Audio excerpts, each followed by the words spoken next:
Spoštovane dame in gospodje, novinarji in novinarke ter predstavniki družbe Butanplin, prav lepo pozdravljeni. Veseli nas, da vas lahko danes pozdravimo tukaj v prostorih družbe Butanplin oziroma kar v pisarni generalnega direktorja, kar nas posebej veseli, izjemoma za vas, za to priložnost, kjer bomo na kratkem srečanju povzeli poslovne rezultate družbe Butanplin in izpostavili ključne poudarke poslovanja ter strategijo za prihodnost. Butanplin, ki se uspešno spopada s težavnimi razmerami na trgu, se na zahteve in želje svojih kupcev odziva s posluhom in razumevanjem, kar so tudi ključni elementi dela vseh zaposlenih podjetju, ki tudi letošnjo leto kljub izgubi največjega kupca zaključuje z dobičkom in zadovoljstvom. O samih prilagoditvah trgu, poslovnih rezultatih, smernicah in ključnih storitvah nam bosta danes v imenu družbe spregovorila Tomaž Grm, generalni direktor, in Mitja Štoka. Pozdrav z moje strani, vsem skupaj. Želim si, da se boste dobro počutili, tako da se razkomote, kljub temu, da smo malo stisnili v tej pisarni, pa vsi pravijo, koliko je velika, pa vidimo, da sploh ni velika. Približujemo se koncu letošnjega leta, ki je bil za nas res zelo dinamičen, saj smo se spopadali z precejšnjim številom izzivov, da ne bomo rekli spet, da smo v krizi in da so sami problemi. Že uvodoma je bilo rečeno, da smo izgubili letos največjega kupca. Poleg tega smo vsi v Sloveniji se soočamo z padcem družbenega prihodka, še toliko več s padcem potrošnje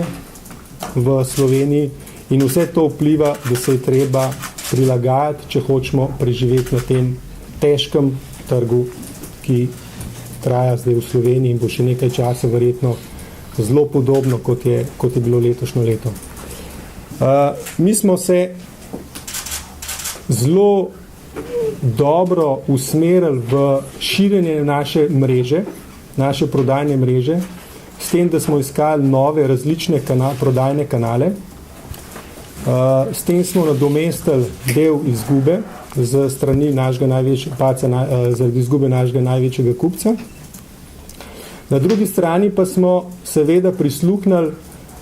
našim kupcem, uporabnikom v Sloveniji, ki se soočajo z težavo pri stroških z ogrevanjem in pa nasploh življenjskimi stroški, ki nastajajo v današnjem času. Vse to že nekaj let govorimo in obveščamo in usmerjamo naše kupce, da je treba biti previden, da je treba paziti kako z energijo, ker energija ni nekaj brezplačnega, ampak stane in vedno dražje je, kar pa pomeni, da je treba biti dejansko na to pripravljen, da ne pride potem do nekih previsokih računov konc leta in nas lahko vse skupaj glava boli. Zato smo uvedli hibridne rešitve. Kasneje vam bo mogoče malo več povedan točno kako in kaj. S temi hibridnimi rešitvami smo najdeli neko povezavo, seveda še vedno z utekočinjenim naftnim plinom, vendar pa na račun znižanja stroškov z prilagoditvijo z drugimi oblikami dogrevanja stavb oziroma stanovanj. Prav tako smo v letošnjem letu začeli poslovati na novo z OMV družbo na področju avtoplina. Avtoplin je sploh en segment, ki je v zelo velikem porastu, kljub temu, da to ni naša glavna dejavnost, je bolj, da ne rečem, stranska, pa vendarle smo ponosni, da smo letos dosegli več kot 50% rast avtoplina in opažamo, da ne samo cena, ki je seveda zelo konkurenčna,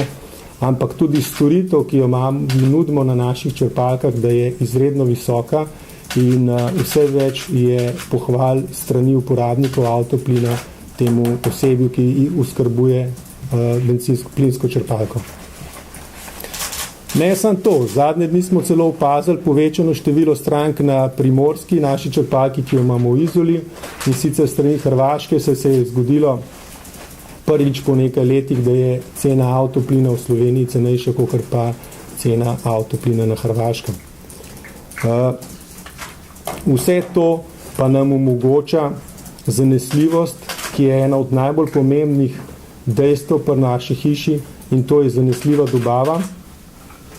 tako strani produktov, kakor pa tudi naš prodajni servis, storitveni servis, zanesljiva dostava, vedno z količinami, da nikakor ne pridemo v trenutek, ko bi se nekaj zalomilo. In vse to vod v poslovanje firme na koncu, ki bomo po vsej verjetnosti leto 2013 zaključili zelo blizu z dobičkom enakim, kot smo ga imeli lansko leto. To je slabih 2 milijona oziroma okrog 2 milijona. Mogoče bi še omenil, da še vedno nadaljujemo širitvijo zelene jeklenke, da ne samo kupci, ki jih je vedno več in pa mi v podjetju zaposleni, ki verjamemo v ta produkt, ampak tudi naši lastniki, ker smo ponovno v letošnjem letu povečali število nakupa in smo sam letošnjo leto nakupili za 100,000 jeklenk, a ne?